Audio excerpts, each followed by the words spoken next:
Hi everyone, welcome to Swift Arcade. I'm your host, Jonathan Rasmussen. The Spotify app has a really cool feature on its album page where when you drag up, the album art fades back and disappears. And in this episode, I wanted to explore how they did that. We're going to take a look at how to build something scrollable like this, how to take a header view and fade it out, and just some of the mechanics and controls and what UI kit elements would use to design this. Okay, let's jump in.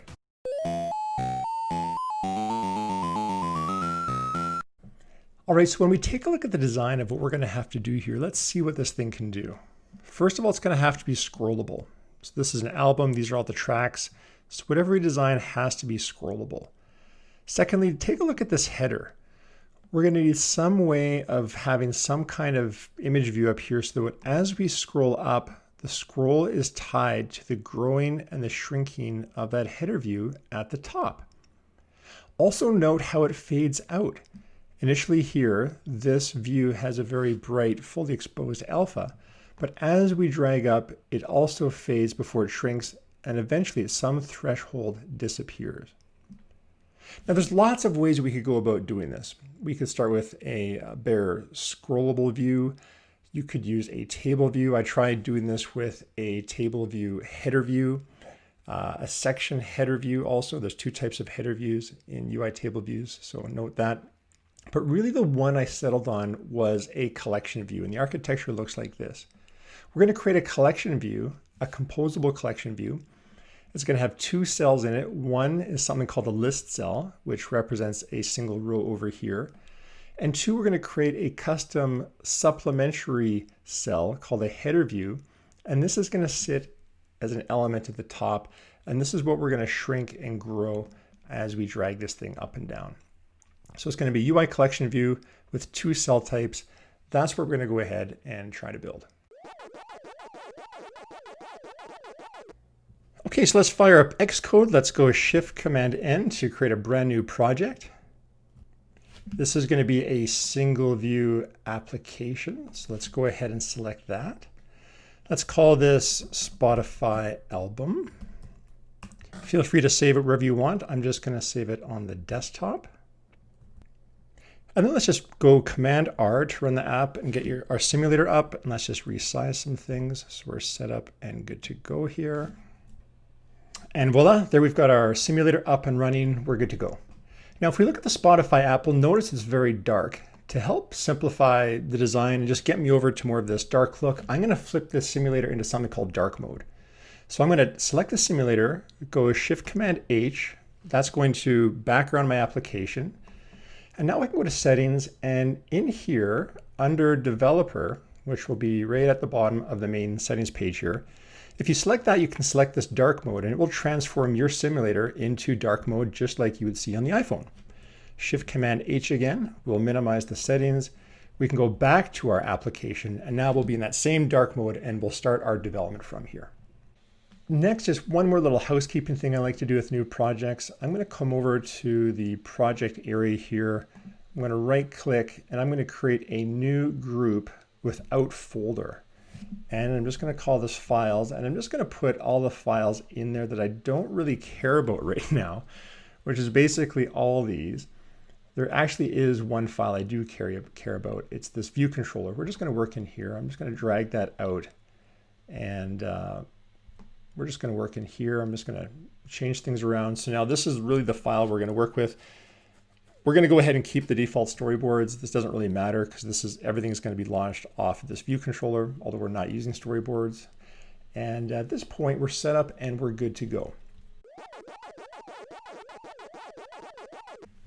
Now, before we can build a collection view, there's a couple things we should just start with. One, let's start by building the cells that our collection view is going to use as we go ahead and build this here. So we're going to go ahead and build something called a list cell, which is going to represent this row in our quasi table.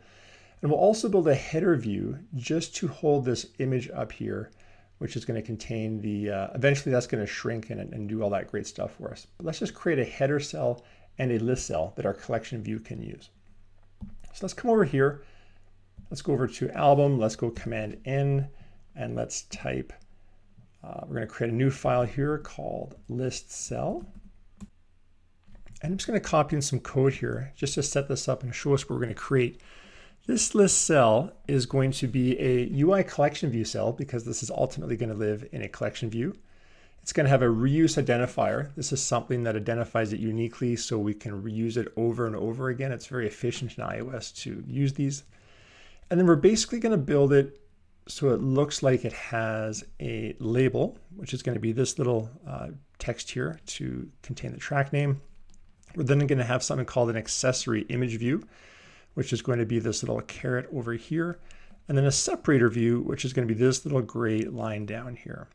So those are the elements that we're going to use when we build our collection view. And then this is just standard constructor initialization stuff we need to lay it out. Now, ultimately to lay it out, we're going to be using AutoLayout, and I'm just going to bring in some code here, which will just show you the mechanics of how this actually gets laid out. I'm going to make a little bit more space here. So I'm just bringing this down into a separate method down here via an extension. This is the layout call here. And here's where we just do all our good auto layout stuff. So working through these, the separator view, actually any view in this cell, whenever you work with auto layout, you want to turn off the translate auto size mask, set that to false. Then we're just going to set a background color on this cell here to be gray. We're going to add it to our subview. And then we're just going to go through and continue to set up the other elements on this page. The label, we're going to set its translates to false. Adjust fonts for content size to be true, just in case our phone got really small and it needed to resize its font. Then we're going to set something called the preferred font here for body. This is a nice thing to do in iOS. This is the default body size just for a label here, and this is going to enable it to dynamically shrink and grow if someone did change the large text size in the simulator, for example. We're going to set its text color to label. This is very cool. This label color here, it's not black, it's not white, it's not blue, it's not red. We're actually calling it label. And this is something iOS likes to do so that if we change the simulator color here, say we got it in dark mode, it would change this text to black. And here the label means white. And then we're just also setting its adjust font size to fit width in case it needs to resize itself. And then adding it to the subview. And we're just going through and we're just setting this up. The accessory image view here, this one's kind of neat. Here we're creating a accessory image view, which we defined as a UI image view here. But look how we get the image into that image view. Here we do a neat little trick where we figure out what's the effective interface direction of the phone. Is the phone configured to go reading English from, say, left to right, or is it in Arabic or another language like Japanese where it goes right to left? And that's something we can detect at runtime and then pick something called an SF symbol to get either a left chevron or a right chevron. So you won't actually find this caret here, this chevron, anywhere in the application. This is an SF symbol built right into iOS. We're going to create an image of that once we detect whether we're going right or left, and then just bring in the appropriate image, in this case left, or maybe it's right actually, and set that on our image view. Then we're just going to change the color to be system gray. And at that point, our label, our separator, and our indicator here are all set up and ready to be laid out. And here is where the good auto layout stuff all happens. So here basically we're just have an array of constraints, meaning all of these are going to be activated, everything in the array here. And starting with the label, we're just going to go top, leading, bottom, trailing, and we're just going to pin it with a little bit of content incent of 10 points around the edge here. So on the top, we're just going to we're going to pin it to the top. Then we're going to go leading constraint, a bottom constraint also with a little bit spacing of 10, and then trailing over here with a little bit of spacing of 10. So this label is going to come all the way across here, so it could handle some slightly longer text. The accessory image view, here we're going to put that, we're going to center that on the Y. So that means if this is our cell, we're going to put the accessory image view, that caret, right in the middle. We're then going to just hard code some widths and heights of 13 and 20. And then we're just going to also pin it to the trailing side and stick it all over here and give it a little bit of space here of 10. And the separator, this itself is just like an image, a UI view, basically just with a height of 0.5. We're just going to stretch it from leading to trailing. So it's going to go right across the bottom here. Then we're going to pin it to the bottom with this constraint here. And again, just give it a height of 0.5. And that's basically going to do the layout for this cell. So at this point, we've now got a cell that we could use in a UI collection view laid out just like this. Okay, next let's go ahead and build this header view up here. This is an image which is going to sit as a header view within our collection view cell just above all of these list cells. So to do that, let's go back to our project. Let's go Command N. Let's create a new file. Let's call this one header view. Let's go ahead and start building that. We'll start with UIKit. This one's going to be slightly different than our cell because this one is going to be a header view. Note what it extends. Here we're going to extend UICollectionReusableView. This is a different view. This is one that the collection view uses to symbolize supplementary views, things like headers and footers in the collection view. So that's why we're going to extend this here. But it's still treated like a reusable cell in a table view or collection. So we're still going to give it something called a reuse identifier. And this is what's going to uniquely identify this header view in our collection so we can pull it out and use it later. Now this header view is going to contain a single view. It's going to be a UI image view just like this. And we're also going to give it the ability to take something that we haven't quite created yet. Actually, why don't we just do that right now? We need to populate our header view with some information here, and that's going to come to it via a structure called a track. So we're eventually just going to create something called track, which just has a single property called image name here, which we're going to populate with this Tron image. That's the structure or the view model that this header view is going to take. So by doing that, we can then set a property on our header view like this called track behind a did set. So a couple things going on here. What we're basically saying is this header view is going to take an object called track, and after we set track, which is going to be an optional, meaning we don't need to have this thing created when we initially create our header view. It's optional. We can create it later.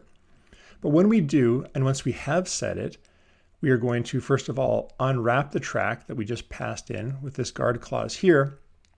And then we're going to ultimately set the image on this image view to be whatever track name is that we pass in. So for us, it's going to be an image called Tron, which we'll eventually add to our asset file.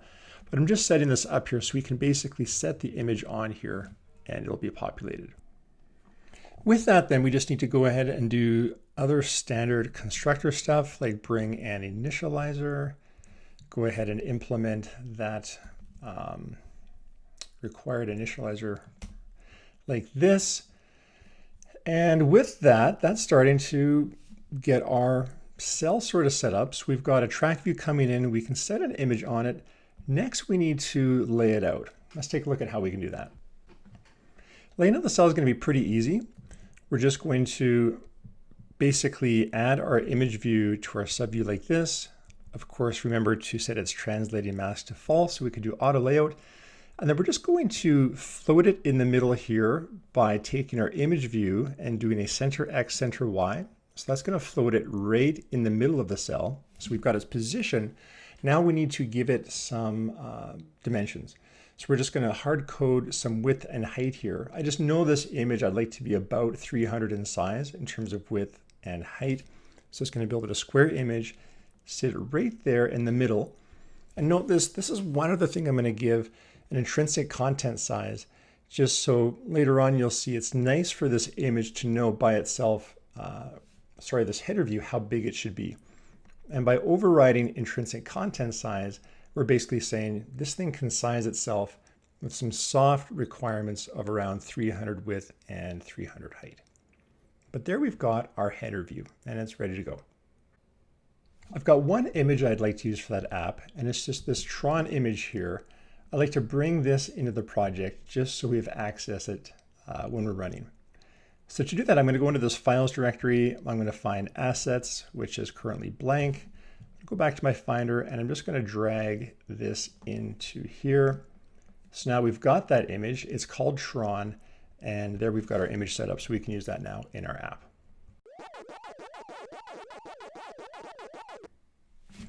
Okay, so now that we've got our list view, now that we've got our header view, and now that we've got our image, we're actually ready to go ahead and create our collection view, the thing that's ultimately going to hold all of these in our view here. So let's go back to our view controller, and let's just start laying out and talking about how we're going to do this. Now, the first thing I'm going to do is I'm just going to create some data for all the tracks that we're going to have in our song, in our view. And these are basically just the tracks that are going to appear as labels in our list view here. So these are all the song names for our Tron Legacy soundtrack, just an array of strings. Next, we're going to come in here and do some more collection view type stuff. In order to create a collection view, we're going to need a identifier for that header cell we created. And I'll explain why we need this. This is an element which is going to uniquely identify this header as part of this collection view. This is just a string called header kind. And then we're just going to create a empty or non-instantiated collection view here. And we're going to go ahead and do our collection view down here after. Now, normally when doing layout, I like to do it in a separate part of the app, or just, an extension in my view controller. I like having just all the layout stuff down here. So sometimes I'll come down and I'll just put in a mark here called layout, just to kind of separate it from the section of code above. This is where we'll do our layout. But before we do that, I just want to go over how compositional collection views, how their layouts actually work. And we're going to take a look at this method here. So this is a method that our collection view is going to use to basically describe how the layout should occur in this compositional view. This is a slightly newish thing in iOS, this compositional layout view. I've just started playing with it myself, but basically it's a really powerful way of doing layouts in collection views. So basically the way it works is we start by defining the layout for our list cell. And this is going to be collected and represented in an object called a view layout.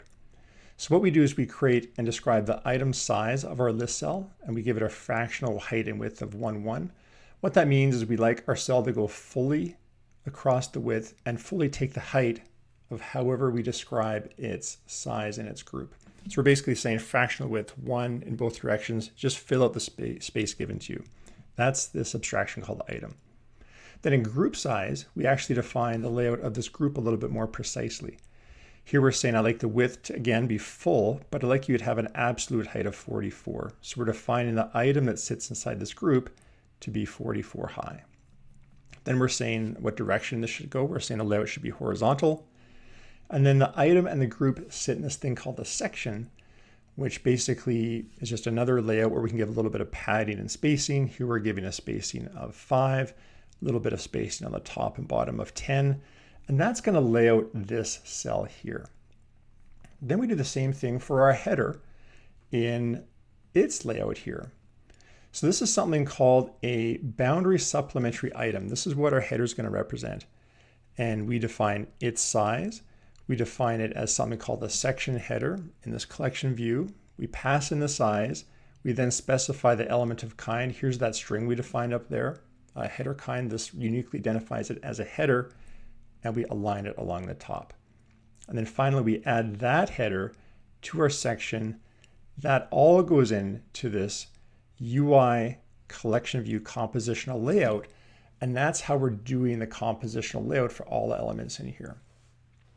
Click above if you'd like a refresher on compositional layout. I do a video on this earlier, which kind of walks through all this in more detail. But basically, it's just another form of doing layouts. It's a little more complicated than a table view controller where you just have cells, but it is a little bit more rich, a little bit more powerful, and lets you combine elements up here like a header view with this list view. And this method here just does the layout for that. Okay, now that we've got the layout, now we're ready to actually use it in a collection view. So now we can go back to layout and actually create and describe how we would like this collection view to be laid out in our application. So here's some code, which basically is going to create the collection view. Let's just walk through this slowly and see what's going on. We're going to create our collection view, give it a frame initially of 0, meaning we're not specifying its frame. We're going to do this with AutoLayout. And here's where we pass in that layout we just created in this method down here. Here's the thing that does all the layout for the list and header views. Then we're going to use AutoLayout. So we go ahead and turn off its auto sizing, masking, and constraints. We set the background color here, system background. This is just the background, the default background, which will handle both dark mode and light mode for our app. We then add that collection view as a subview to our view. And then here we do some very simple auto layout. In this case, we're just going to take our collection view and pin it to the top, bottom, leading, trailing sides of our view controller here. Making use of the safe area layout guide, we pin it to the top, leading, trailing, and bottom. So that's going to fill the collection view, the full view in our controller here. And then finally, something with collection views is the way they work is you always need to register the cells with the collection view that's being used. So here we register our list cell and our header view cell, basically with those reuse identifiers which uniquely identify them. Now note there's one difference between a list cell and a header view. This header view we're registering as a supplementary view of kind with that header kind here. This is what's a little bit different. This is how you basically do headers and footers in compositional view controllers. You register them as the supplementary view in kind here. We're using an identifier like this, but it's just a little bit of a different way of registering a standard cell like you would here. Then, just like table views, collection views also have delegates representing their data sources and delegates. So in our case, we're going to be the source of data for the collection view here. So we need to come down here and specify how we're going to do that. So easiest way to do that is just via an extension. I'm going to come down here on our view controller, and we are going to extend UICollectionView data source just like this. And Xcode is smart enough to know what we need to implement in order to satisfy that protocol. And it's basically these two methods here, number of items in section and the actual cell for what is going to be rendered here, which for us is going to be our list cell. The number of items in sections, that's very easy to implement. That's just going to be our song array that we created at the top. We're just going to return the count of the number of songs that we've got, and that's going to represent the number of items in our section. And for our cell at here is where we're going to this is where we're going to dequeue and use our list cell with code just like this. So here we've got a cell that we need to dequeue. So we dequeue that from our collection view using the cell reuse identifier. And then I'm just casting it or forcing it to be of type list cell here because I know that's what it's going to be or what I want. And once we've got a list cell, we can go ahead and grab the label in that cell and set the text to be the song at that particular index. So that's how these labels here are getting populated with the songs that we defined up here. We're just instantiating the cell, grabbing the string representing the song or the track, and then setting it on its label. That's it. Okay, before our collection view is going to run, there's just one more thing we need to do. We need to tell this header how it can get its image. So just like we did with this collection view cell, which gives us the cell of our main collection view here, we need to do the same thing with our supplementary or header view here. So this is our list cell here. Our header cell or our header view here, it's going to be a view of type supplementary kind. And in here, we just need to basically grab the header view, dequeue it just like we did before. It's going to be of type kind. It's telling us what kind it is here. It's going to have an identifier. And here we're just casting it hard into that header view. And then once we've got it, we can then take our track, which is going to be hard coded to the name of Tron, just set it on the header view. And that's how our track is actually going to get set and populated in there. So now if we go Command R and run this, let's see what we get. And voila. Okay, here we go. So we've got a nice collection view Our tracks are populated here with the names of our songs. It is scrollable, and our header view is just sitting there, just like any other element in the collection view, fully scrollable, going up and down, just like this. So that's great. This is the foundation. This was kind of the hard work we needed to do just to get to the interesting stuff, which is now that we've got our collection view here, and we want to scroll. In the next section video, we're going to take a look at how to take this collection view and actually make that image view shrink and grow as we go up and down, just like that. So let's wrap it there for today. We've done all the hard work. We're now ready to do the magic, which is going to do those really cool animations. Come back, and in the next episode, we'll see how to do that nice fade for the image view to the background. Okay, thanks for coming, everyone. We'll see you next time. Bye-bye.